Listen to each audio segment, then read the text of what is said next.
It's not often that I create an entire video based on a Formula 1 car, and don't get me wrong, there have been some legendary and history-altering machines throughout F1 that deserve to be talked about and remembered. The incredibly beautiful and iconic McLaren Honda driven by Ayrton Senna, any of the amazing title-winning Schumacher Ferraris, or even any of the Lotus ground effect cars from the 70s that inspired the regulations we're going to have in 2022.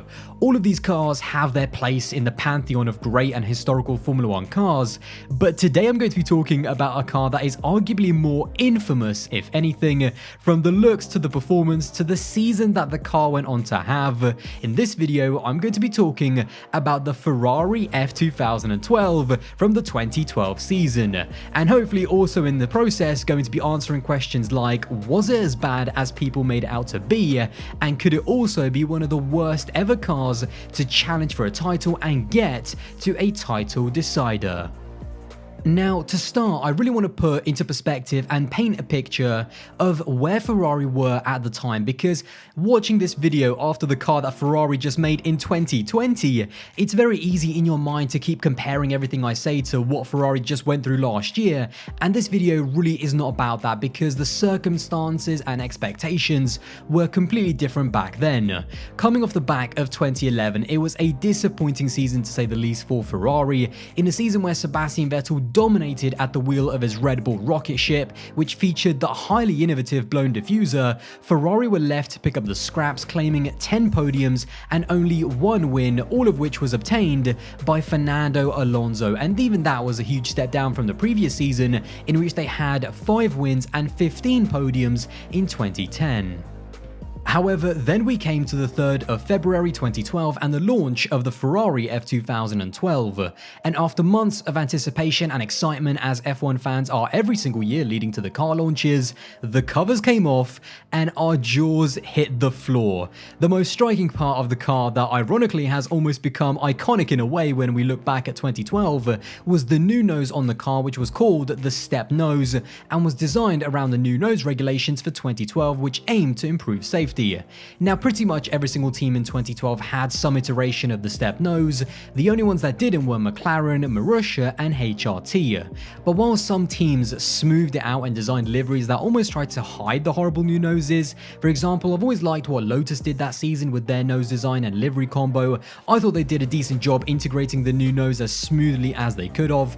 The Ferrari step nose looks so aggressive and so strange, like it was literally missing a piece, and in fact many people referred to the car as the brick nose. Unsurprisingly, it drew criticism immediately from Formula 1 fans, and I think Ferrari were actually lucky that social media wasn't anywhere near as big as it is now, because social media and that car in 2012, if it was as big as it was today, the internet would have had an absolute field day back then. The funny thing is that the car was so striking that even the drivers who usually have to BS their way through a launch and keep on repeating about how much they love the car and how much their livery is the best on the field had to almost carefully admit about how much they didn't like the new nose.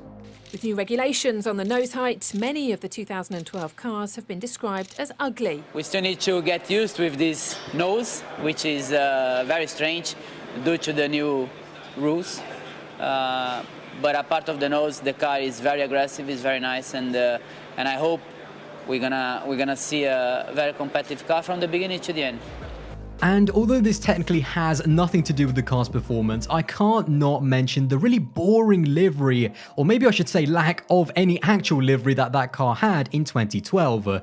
I don't even know if the word dull does it justice. I mean, one flat color throughout the whole car and a small amount of white on the wings, which contractually had to be there because of the Santander sponsorship, and a really unimaginative placement of their logos as well.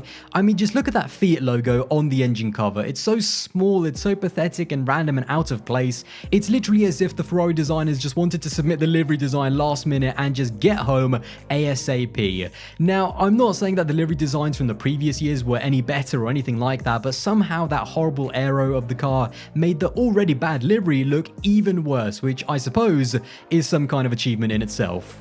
But anyway, the looks themselves, as I said, have almost become iconic for how bad, or good, depending on your point of view, they were on that year's car. But hey, in the end, it's not about looks, it's about speed, and if the F2012 was quick, then that's all that matters.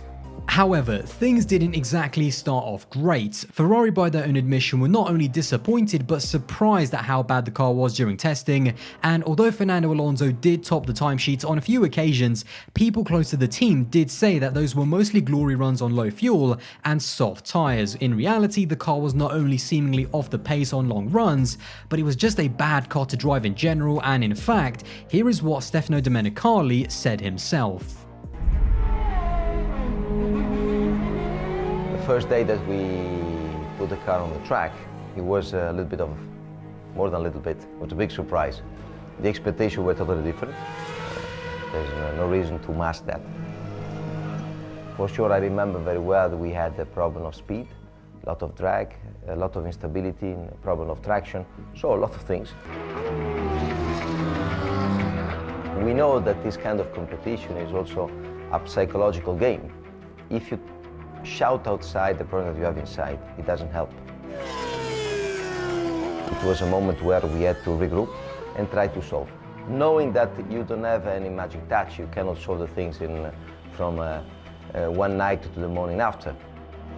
I think that was, I would say, the most difficult moment of the season. In the end, to no one's surprise, the team were nowhere near the likes of Red Bull or McLaren, but I don't think anyone expected them to be as far off as they actually were, especially in qualifying. The first qualifying session of the season was a disaster to say the least, with Fernando Alonso qualifying down in 12th and Felipe Massa qualifying in 16th.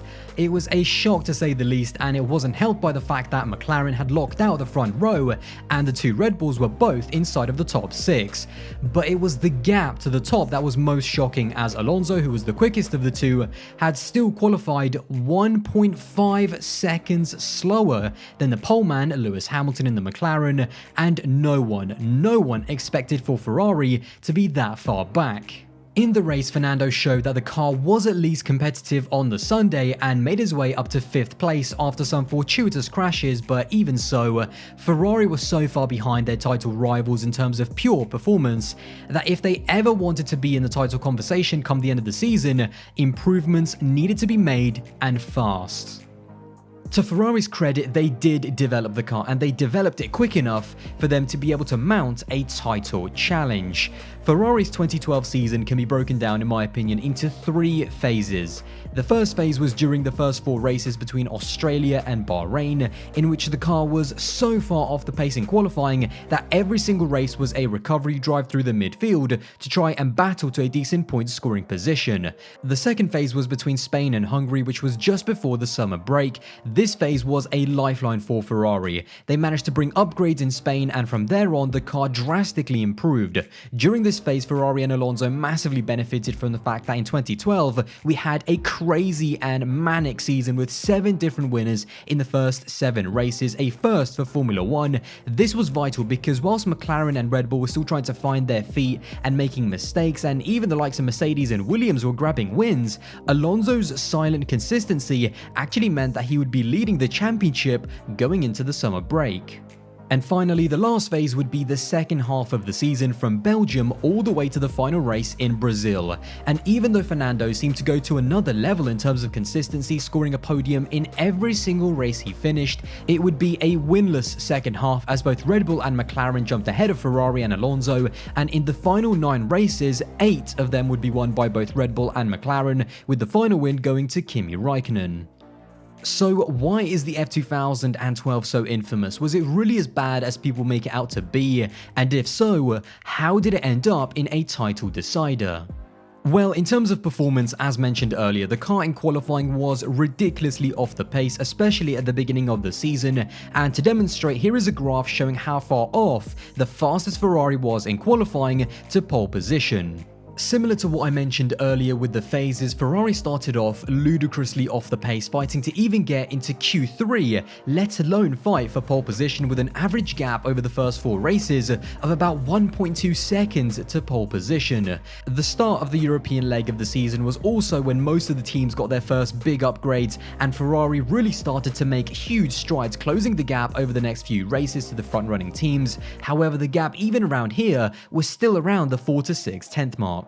Ferrari were building momentum and actually did manage to achieve 2 pole positions back-to-back, courtesy of Fernando Alonso. However, those are a little bit deceiving because both of those pole positions were set in wet conditions, which we know reduces the pace deficit of slower cars. And whilst Alonso qualified, for example, on pole in Hockenheim, in the same quali, Massa was still knocked out in Q2, so it wasn't as if the wet conditions all of a sudden made that Ferrari the best on the field. Those 2 back-to-back poles in wet conditions sadly would be the only ones for Ferrari of the season, because by the time we reached the second half of the season, the other teams by then had gotten their act together and Ferrari struggled to maintain that consistency that they had developed throughout the first half of 2012. The quali stats also don't exactly paint a pretty picture. On average, Alonso's qualifying position was 6.01, which was the 4th highest on the field, and Massa's was 9.85, which was only the 10th highest average on the field.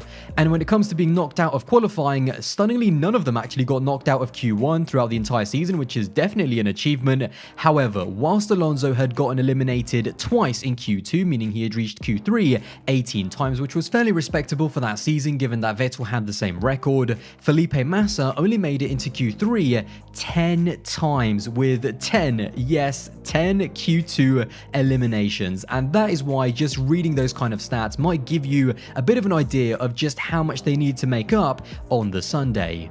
It was actually remarkable at how much better Ferrari were in the races, especially after the upgrades in Spain. The real and true performance of that car just seemed to be unlocked on race day on higher fuel. It was also quite good on its tyres compared to the other teams around them, and more important than anything else, if there is anything that that car did well, it was reliability. Ferrari did not have a single reliability issue all year long with both of their cars, and that was the biggest positive of the car and what actually kept them in the title hunt.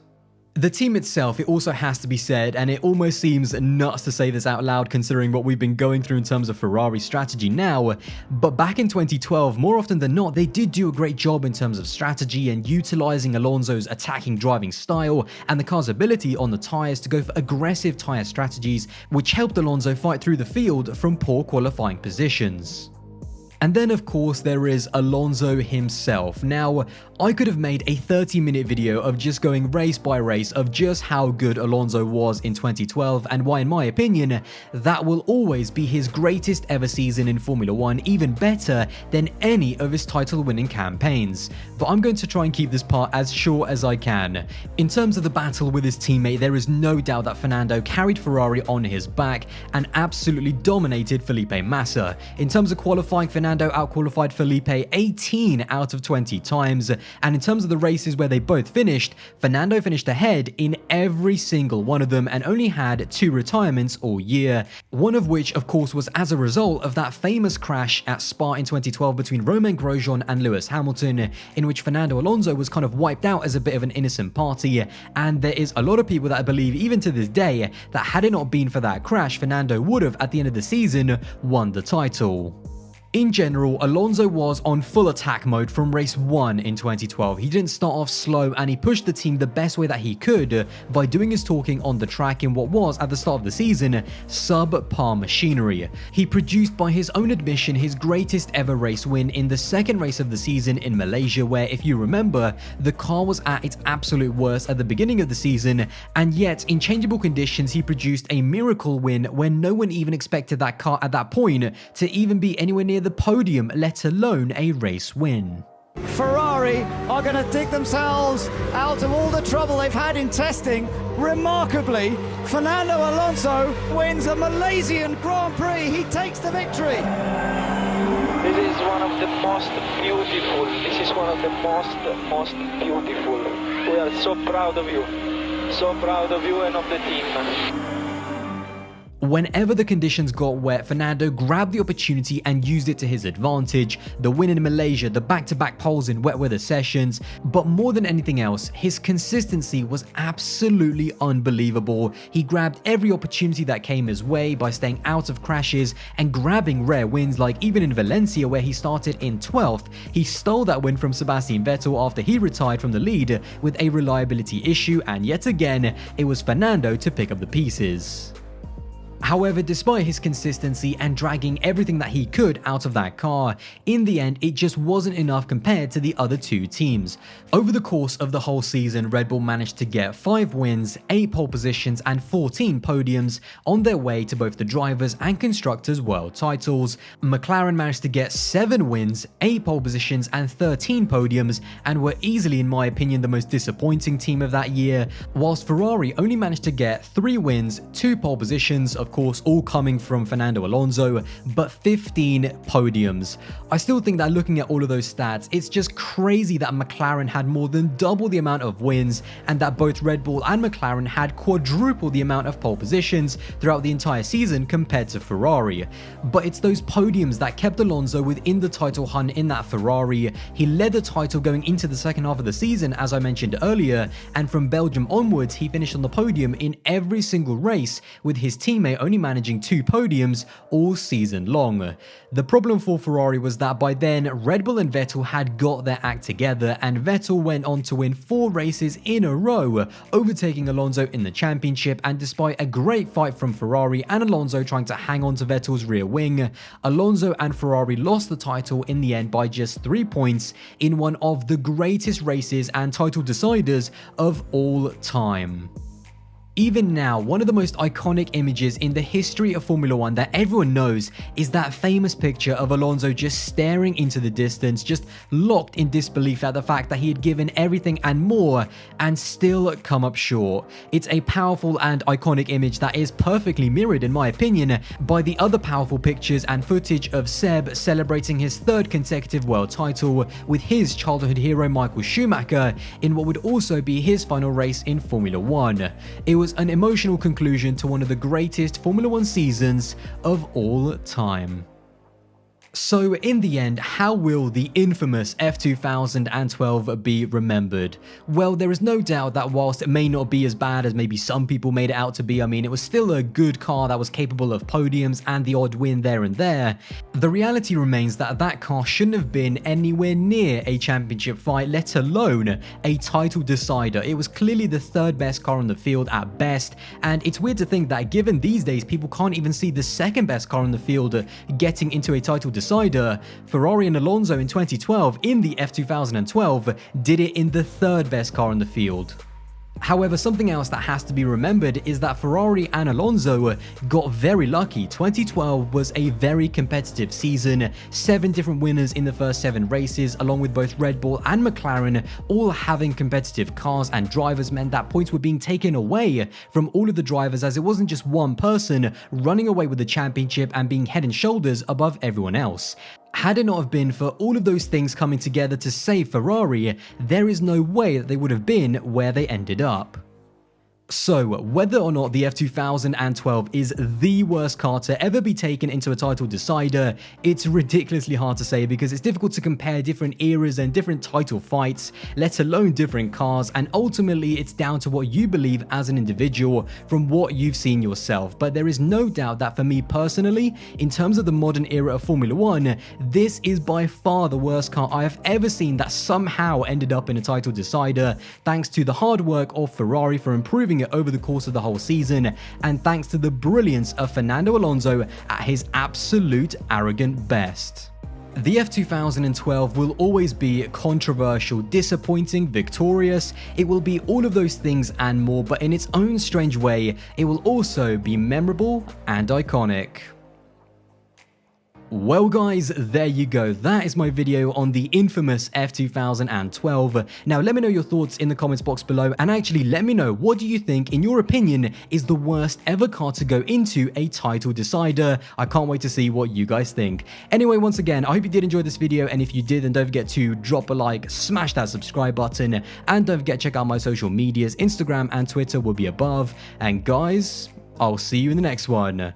Bye guys.